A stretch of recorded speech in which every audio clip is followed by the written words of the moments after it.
Hello, everyone. Hope you're doing well.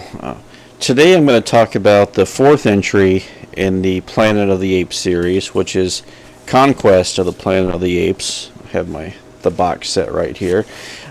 This film came out in June of 1972. It was directed by J. Lee Thompson, written by Paul Dehn, who had written some previous entries in the series, starred Roddy McDowall and Don Taylor, and Ricardo Montalban returns as well in this film. Natalie Trundy returns as well. So this film is set about 15-20 years after the previous film. The year we start out in is 1991, which in 1972, that was about 20 years into the future. And remember, the previous film, Escape from Planet of the Apes, left off with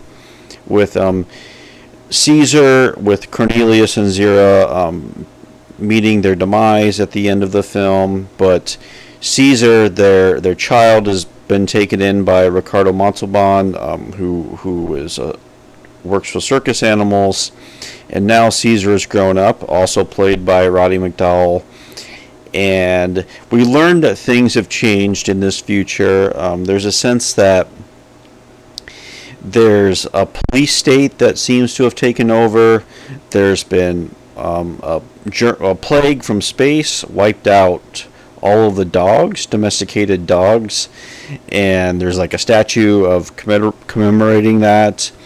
So humans have begun to use apes as servants, as apes appear to be growing in their intelligence, and humans are using them as servants and not treating them with a lot of respect, really. With the exception of Caesar, apes haven't gained the ability to speak yet. But like I said, they're kind of kept in these domesticated roles of service type jobs. Working in restaurants, working at households, and doing that type of work. But there is a sense in this society that they're looked down upon. Now, this movie draws a lot of parallels to what was happening in America at this time. There's really, the big theme in this movie is civil unrest, and when you have an oppressed group of people begin to gain consciousness and begin to rise up against their oppressors, and that's really the big theme in this movie.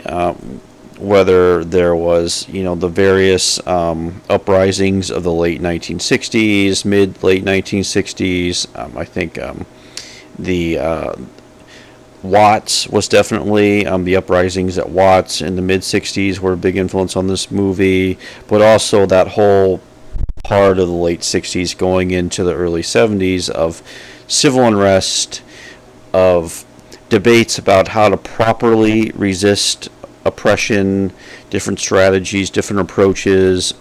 So the movie uses the apes as an allegory of any group that's been oppressed. And there's also references to slavery in the film too, where the idea is where humans begin to look at the apes as their slaves. So there is this with the imagery in the film, and just how brutal the government has become towards the apes and things like that. Like at one point we see the apes being auctioned off, to the highest bidder. So clearly a reference to slavery there. But of course, Caesar has the ability to speak, and as the story goes, he is still with Ricardo Montalban. Eventually, Caesar is heard talking, and he's taken into custody by the authorities, as is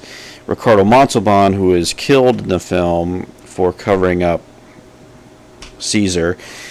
And we can see like a full-on like interrogation torture center where apes who disobey, apes who are not following orders are undergo torture. And there's one disturbing scene where Caesar is actually being electrocuted. So this is by far the most grim of all this original run of Apes movies in this one. So everything from the costumes of the people who run the city, there are these fascistic tones to the way they dress, and just the sense that this is a police state. It was filmed in Century City, outside of 20th Century Fox Studios, so there is like this futuristic look to the movie that I think serves it well, where it's not totally futuristic, but it looks in the near future. The film does a good job of doing that. And as I've talked about the other movies that are early 70s, there's also about themes of protest. I mean, eventually Caesar is freed and he begins to lead a revolt against the oppressors, and there's a scene where the police begin firing upon the uprising. So there's clearly some callbacks to what was happening in America in the early 1970s as well. So this is the film really moves fast. It's about a 90-minute movie, and the story moves really quickly, and the themes are so strong in this one, and probably this movie of all the original run had the biggest influence on the reboots that would come in the 2000 teens, definitely, with Caesar being the main protagonist in that trilogy. And here we see Caesar being positioned as the new messianic leader of the Apes. And I should say Roddy McDowall is really incredible in this movie. I always say he's the heart and soul of these movies, and I like how the trajectory of his characters, where he's kind of a side character in the first film, but eventually becomes, in the last two films, the main protagonist of the story. And there was an interview, it was like Paul Den, who wrote this one, talked about these 5 movies where, and you can get into continuity errors between these 5 movies, but if you take a step back, there really is this circular structure to these 5 films, where beneath the second film ends with literally the Earth exploding. We circle back to the 1970s, and now we're in the 1990s, and and the last film, which I'll get to, in some ways ties it all together in its own way. Maybe not in the way one would expect, but it is this circular pattern to these 5 movies, which make them almost unique as far as a major film franchise goes. But the look of this movie is impressive too. Bruce Surtees was a cinematographer who is known for using darkness a lot in his photography.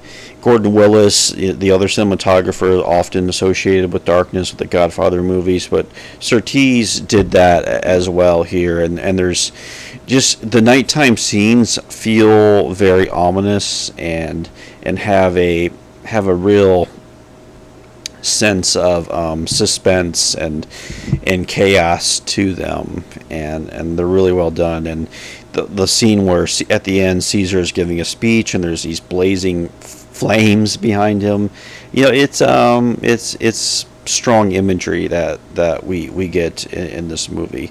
Now, I know there's a different cut of this movie I've never seen. I think it's available on the Blu-ray, but I've not seen it, which is a little more graphic with the violence, and it does end on a much more militaristic note, one might say, where Caesar is calling for a war against humans, and it's time for the oppressors to stand up against their oppressors. So, but the theatrical cut, they toned it down a little bit, where Caesar ends the movie on a note of yes, the revolution has to happen, like we are going to go off and form our own society and separate ourselves from humans, but we are going. He says, we are not humans, but we will be humane, being that we're not going to be vengeful and cruel towards their oppressors. So I'm sure both endings probably work. At the time, I'm thinking of like, is it vengeful or compassion that you go? Revolutions can be very violent. Revolutions can also be peaceful. So it is interesting. It's kind of like in the Beatles song Revolution, where on the one version John Lennon says, if you talk about destruction, you can count me out, and then he says in. So it's like this uncertainty about how to proceed with change, and the movie does a good job of that. It's really well written, especially Caesar's part. He calls it the Night of the Fires. There's a real kind of poetic quality to the language that's impressive in this movie. So the villains are also good in this movie, and I'm watching it this time. You're kind of taken aback how the movie is really on the side of the apes. There is one redeeming character in the film that's human, but for the most part, this is it's very much on the side of the apes, with the exception of the character played by Harry Rhodes, who was African American, and is sort of part of the power structure, but he sympathizes with the apes. And at one point, Caesar even says to him, of all people, you should understand, where we're coming from on this. So it's yeah. So but the film overall, it's very much on the side of the apes and what they're doing, and the film does a good job of that. And I think I said this with other entries in this series. These movies are great for teaching, I think, about conflict and how to bring about societal change, and these difficult issues that come up when thinking about social change and how to go about it, and what is good leadership, what is not good leadership, and all these great questions I think these films raise. So that I think they, just for educational purposes, I think these films are really done, and a lot of it just goes to the acting and the writing. I think in all these movies is really top notch. So I guess that's all I had to say about Conquest of the Planet of the Apes. There's one more coming up the following year, and I'll get to that. But yeah, thanks for watching, and I will talk to you later. Bye.